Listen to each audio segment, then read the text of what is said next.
هاخدكم النهاردة أفرجكم على فندق عمره أقدم من دول. فندق عمره 125 سنة. الفندق ده موجود في وسط البلد بالظبط، موجود في شارع طلعت حرب في تقاطعه مع شارع عبد الخالق ثروت.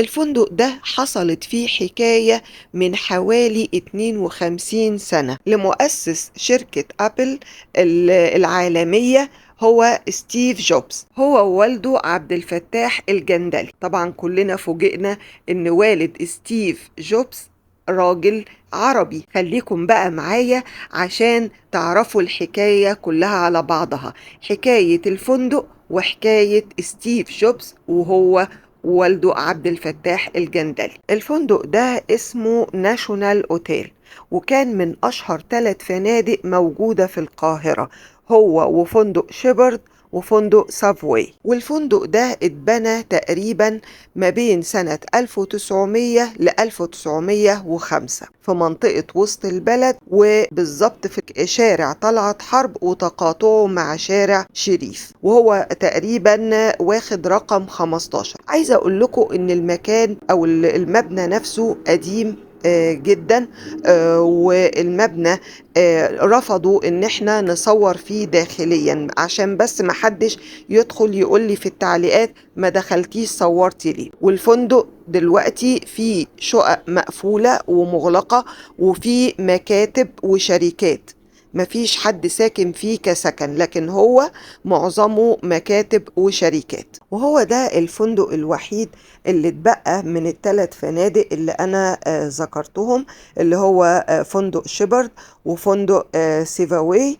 فندق سيفاوي اتهد سنة 1924، وفندق شيبرد اتهد سنة 1952، واتبقى اللي هو ناشونال هوتيل كايرو اللي احنا بنتفرج عليه. وفي التسعينات اتهد جزء من الفندق ده واتاخد منه واتعمل مول طلعت حرب اللي احنا شايفينه دلوقتي قدامنا ده. وحصل الفندق على شهرة، كانت غرفه مسرحا للعديد من الأحداث خلال الحربين العالميتين.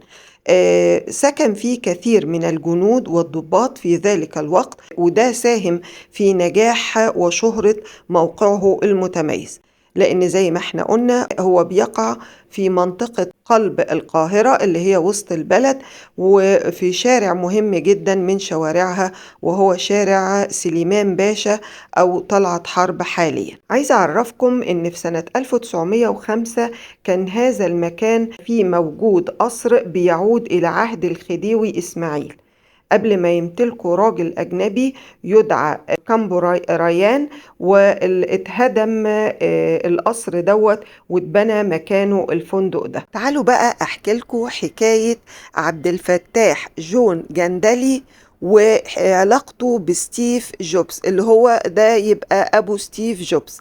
طبعا كل ما بيذكر اسم عبد الفتاح جون جندلي بيتكرر جنبه اسم ستيف جوبز، رغم ان ستيف جوبز بقى واحد من اقوى الاسماء في عالم التكنولوجيا، الا ان ابوه عبد الفتاح جون جندلي فضل في الظل ومحدش عارف الحكاية بتاعته. في قصة حياة ستيف جوبز مليانة جدل ومشاعر وأسئلة كده أغلب الناس بيسألوهم، إزاي راجل خلف عبقري زي ده قدر يبعد عنه كل السنين دي والناس ما تعرفش إن ده أبوه. تعالوا بس نعرف نبذة عن مين هو عبد الفتاح جون جندلي.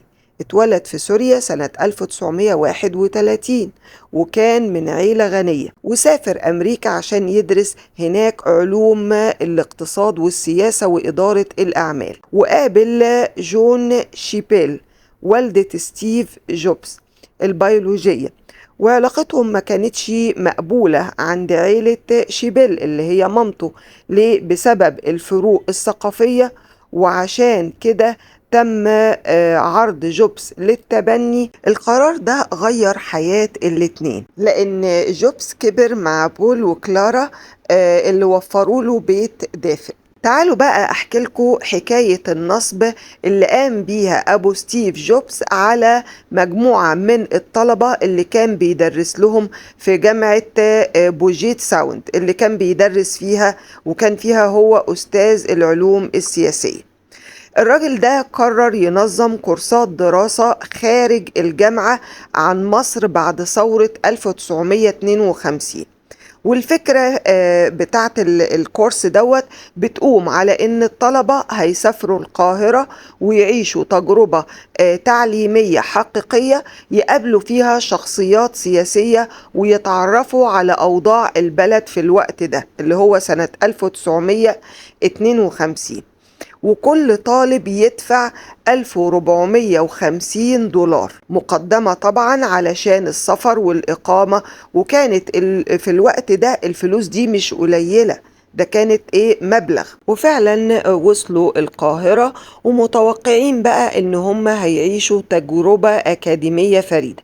لكن أول مفاجأة كانت ان مفيش محاضرات ومفيش مقابلات مع سياسيين ولا أي حاجة من الحاجات اللي جندلي وعدهم بيها. بدل كل ده بدأوا يروحوا يزوروا مساجد وأماكن سياحية زيهم زي أي فوق سياحي من غير أي محتوى أكاديمي. الفندق اللي نزل فيه الطلبة هو الفندق اللي احنا صورناه في أول الحلقة واتكلمنا عنه، اللي هو ناشونال هوتيل كايرو. لكن الكارثة الحقيقية حصلت للطلبة لما حاولوا يخرجوا من الفندق.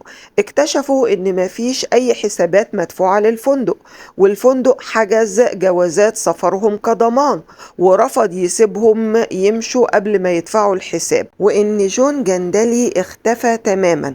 الطلبة لاحظوا ان هو كان بيتردد على الكازينوهات في القاهرة قبل ما يختفي، ولما دوروا عليه عرفوا ان هو هرب على قبرص وبعدها تلاشى من على الخريطة او اختفى خالص.